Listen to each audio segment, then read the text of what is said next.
എല്ലാ വർഷവും ക്രിസ്തീയ വിശ്വാസികൾക്കിടയിൽ ആചരിച്ചു പോരുന്ന വിഭൂതി ബുധൻ എന്നറിയപ്പെടുന്ന വലിയ ബുധനാഴ്ചയെപ്പറ്റി എത്ര പേർക്കറിയാം? ഇതിന് പിന്നിലെ ചരിത്രവും വിശ്വാസവും എന്താണെന്ന് ചോദിച്ചാൽ ഇന്നത്തെ തലമുറയിൽ ആർക്കും തന്നെ അറിയില്ല. നമ്മൾ ഇന്ന് പഠിക്കാൻ പോകുന്നതും അറിയാൻ പോകുന്നതും വിഭൂതി ബുധനെ പറ്റിയാണ്. ആദ്യമായി തന്നെ പറഞ്ഞുകൊള്ളട്ടെ, ചെറുപ്പം മുതൽ വീട്ടിൽ നിന്ന് പഠിപ്പിച്ചു തന്നതും വേദപാഠ ക്ലാസ്സുകളിൽ പഠിച്ചതും അല്ലാതെ കിട്ടിയ ചെറിയ അറിവുകളിൽ നിന്നുമാണ് ഈ വീഡിയോ. തെറ്റുണ്ടെങ്കിൽ ക്ഷമിക്കണം, തിരുത്തി തരികയും ചെയ്യണം. എന്താണ് വിഭൂതി ബുധൻ? ഈസ്റ്ററിന് മുൻപ് വരുന്ന 7 ആഴ്ചകൾ പ്രാർത്ഥനയുടെയും ഉപവാസത്തിൻ്റെയും പ്രായശ്ചിത്തത്തിൻ്റെയും പുണ്യദിനങ്ങളിലേക്ക് കടക്കുന്നതിന് മുൻപ് പാശ്ചാത്യ ക്രിസ്ത്യൻ വിഭാഗങ്ങൾ ഒരു പുണ്യദിനമായി കരുതുന്നതാണ് വിഭൂതി ബുധൻ. നോമ്പിൻ്റെ ആദ്യ ദിനമായാണ് ഇത് അടയാളപ്പെടുത്തുന്നത്. സ്ലീവ ചൊവ്വ അഥവാ ഷ്രോവ് ട്യൂസ്ഡേ കഴിഞ്ഞു വരുന്ന ബുധനാണ് ക്രിസ്ത്യാനികൾ വിഭൂതി ബുധനായി കണക്കാക്കുന്നത്. ഈശോ 40 ദിനരാത്രങ്ങൾ ഉപവസിച്ച് പ്രാർത്ഥിച്ചതുകൊണ്ടാണ് 40 എന്ന കണക്ക് രേഖപ്പെടുത്തുന്നത്. വിഭൂതി ബുധൻ്റെ ഉത്ഭവം. വിഭൂതി ബുധൻ്റെ ആരംഭം എന്ന് പറയപ്പെടുന്നത് പുരാതന ജൂത പാരമ്പര്യമാണ്. ചാക്കുതുണി ധരിച്ച് ചാരം പൂശി അനുദപിക്കുന്നതിൻ്റെ അടയാളമാണ് വിഭൂതി ബുധൻ.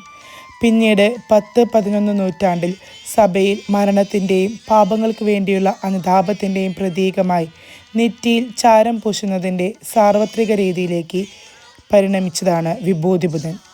എന്തിനാണ് വിഭൂതി ബുധൻ?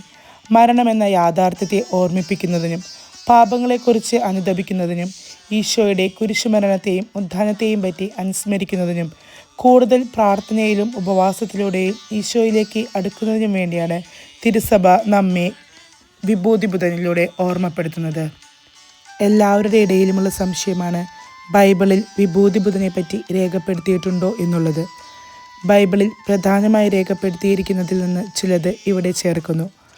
ആദവും ഹവ്വയും പാപം ചെയ്ത് ദൈവത്തിൽ നിന്നകന്നപ്പോൾ ഉൽപ്പത്തി പുസ്തകത്തിൽ 3:19 മണ്ണിൽ നിന്ന് എടുക്കപ്പെട്ട നീ മണ്ണിനോട് ചേരുന്നതുവരെ നെറ്റിയിലെ വിയർപ്പ് കൊണ്ട് ഭക്ഷണം സമ്പാദിക്കും, നീ പൊടിയാണ്, പൊടിയിലേക്ക് തന്നെ മടങ്ങും എന്ന് രേഖപ്പെടുത്തിയിരിക്കുന്നു.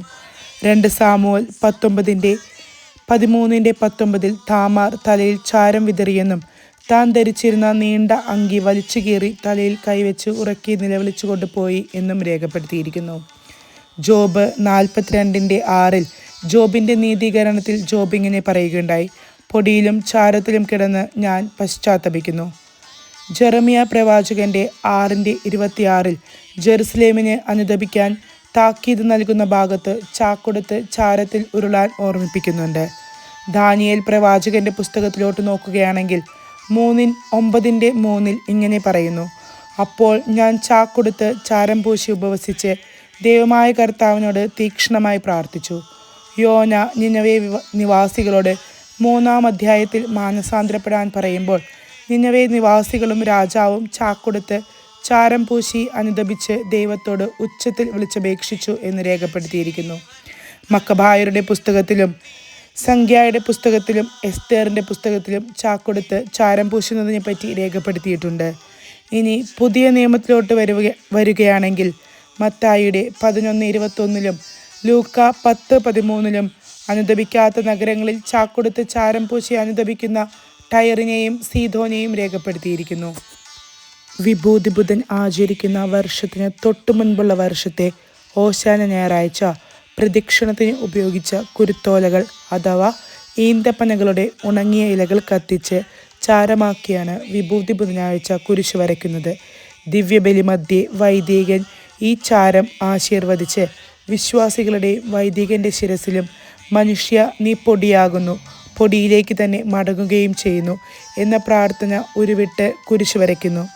അന്നേ ദിവസം ക്രിസ്തീയ വിശ്വാസികൾ ആ കുരിശ് നെറ്റിയിൽ പ്രാർത്ഥനയുടെയും പശ്ചാത്താപത്തിൻ്റെയും ഉപവാസത്തിൻ്റെയും അടയാളമായി കൊണ്ടു നടക്കുന്നു. ദിവ്യബലിക്ക് ശേഷം വീടിൻ്റെ കട്ലപ്പടികളിലും പ്രാർത്ഥനാ മുറിയിലും കുരിശ് വരയ്ക്കുന്നതിന് ഈ ചാരം വീട്ടിലോട്ട് പ്രാർത്ഥനയോടെ കൊണ്ടുവരുന്നത് ഇന്നും ഓർമ്മയിൽ മായാതെ മറയാതെ നിൽക്കുന്നു. മാറുന്ന ലോകത്തിൽ മാറ്റമില്ലാത്ത മൂല്യങ്ങൾ കൈമാറാൻ വളർന്നു വരുന്ന തലമുറയ്ക്ക് ഈ വീഡിയോ ഷെയർ ചെയ്യാനും കൂടുതൽ അറിവുകൾക്കായി ഞങ്ങളുടെ ഈ ചാനൽ സബ്സ്ക്രൈബ് ചെയ്യാനും മറക്കല്ലേ. Thank you.